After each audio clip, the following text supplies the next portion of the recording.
Saya punya satu pasien, masih muda, umur 30 sekian, cewek, operasi karena sakit perut, kita buka, ternyata seluruh usus besarnya full tumor. Terus kita angkat seluruh usus besarnya, usus kecilnya kita pasang di sini untuk selamanya. Selamanya. Karena udah penuh tumor. Kemarin saya sempat video yang ileus, laparotomi, dibedah, terus aku muntah. Oke. Memang baunya nggak enak. Berbau mistik memang.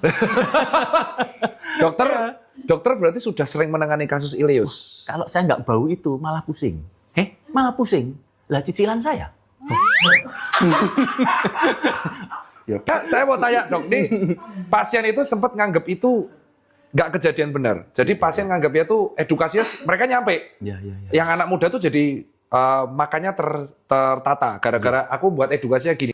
Hati-hati kalau kalian makan sembarangan, nanti pecah perutnya, ususnya pecah, Nah sekarang bisa itu aku ngomong gitu. Ya kan benar. Pak dokter, aku bisa menjelaskan nggak ke masyarakat, ke teman-teman, kenapa kok bisa sampai terjadi ileus dan bahkan usus itu bisa sampai pecah dan tersumbat? Oke. Yang disebut ileus, biar mudahnya aja, bahasa mudah, ileus adalah sumbatan atau gangguan pasase usus, gangguan gerakan usus. Usus itu kan kayak selang. Gini, lambung, terus ususnya keluar gitu. Nah, pada saat ada sumbatan di usus, itu yang disebut dengan ileus. Ileus. Sehingga kemudian karena ada sumbatan, pasien tidak bisa kentut, tidak bisa BAB. Kalau selang disumbat, padahal cairan jalan terus, selangnya jadi melentung. Nah, usus itu tidak ada rasa sensor rasa nyeri untuk dipotong, dibakar, itu dia nggak nyeri. Nyerinya hanya pada saat dia tergang. Jadi pada saat mau pup, terus kemudian kita mules banget, itu karena ususnya tergang. Oke. Ya, jadi pada saat kalau namanya ileus, itu ususnya tersumbat, entah sumbatannya karena hernia, entah karena ususnya kepuntir, entah karena ada tumor usus di situ, kemudian kita harus lakukan buka, potong ususnya, kemudian disambung lagi. Itu baru dia akan bisa lewat lagi. Kalau enggak ya dia akan tersumbat, terus namanya ileus. Enggak, pasien yang dikeluhkan gejalanya adalah kembung, nggak bisa kentut, terus kemudian dia kalau penyebabnya tumor, berat badannya turun, terus tumor ganas. Oke. Kalau penyebabnya kepuntir, ya usus kepuntir tuh gimana dok? Benar-benar usus tuh bisa benar kepuntir karena penggantung ususnya panjang. Terus tiba-tiba dia bisa aksesnya panjang, dia bisa pada saat gerakan tertentu dia tiba-tiba muter ya kayak takdir ya, nggak bisa dicegah atau apa, nggak bisa. Tiba-tiba kepuntir aja. Tiba-tiba kepuntir dan itu biru. Ususnya kemudian biru semua, dia kan jadi nyeri berat. Dibuka udah biru semua gitu, kadang harus dipotong buang ususnya. Nah sekarang biar langsung tahu, dari tadi kan dokter tuh ngomong dibuka. Itu bisa dijelaskan nggak? Itu prosedur operasi ini pripun? Apalagi buka usus, kan usus ibaratnya orang tuh taunya pas kurban sapi, berat usus dipleteti ono taine tuh. Nah sekarang langsung nih dari ahlinya, langsung ya, bukan saya yang ngomong. Prosedur dokter gak usah sensor, nggak apa-apa, penjelasannya benar-benar bayangin lagi operasi. Jadi karena penonton yang di YouTube-ku tuh biasa memang sedetail itu. Oke. Ya kalau kita menyelesaikan operasi laparotomi, namanya laparotomi itu buka perut. Jadi pasien ditidurkan, kemudian dia tangannya diginikan kan di bios ya.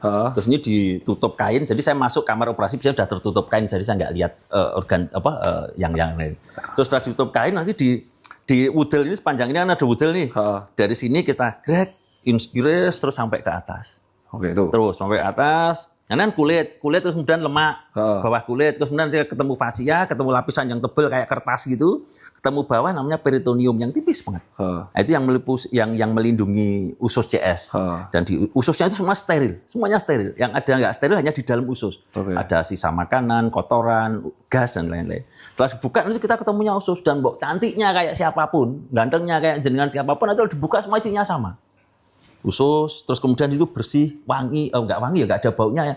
Terus cairannya jernih, bening gitu. Nah, nanti kalau ada usus buntu radang, ya usus buntunya terus kelihatan meradang besar. Tapi kalau ada tumornya, atau ada bocor ususnya, dia jadi kotor banget.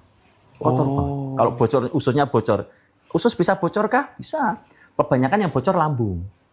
Karena banyak makan makanan lambung.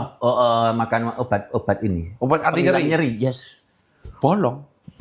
Lambung bolong tuh piye dok?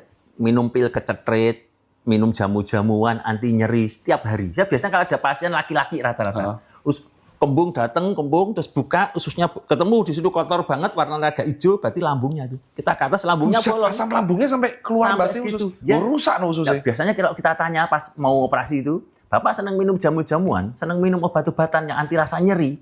Ya. Tiap hari Pak, hampir tiap hari. Dah jadinya ususnya bolong. Ya udah kita langsung bisa menebak. Nanti kalau kita buka yang bolong lambungnya. Lambung kan bagian dari usus tuh sebelumnya. Akhirnya kembung terus kita kotor banget, ada sisa makanan, rokolan, waduh sawi segala macam keluar semua. Iya, nggak usah diincipi, nggak usah.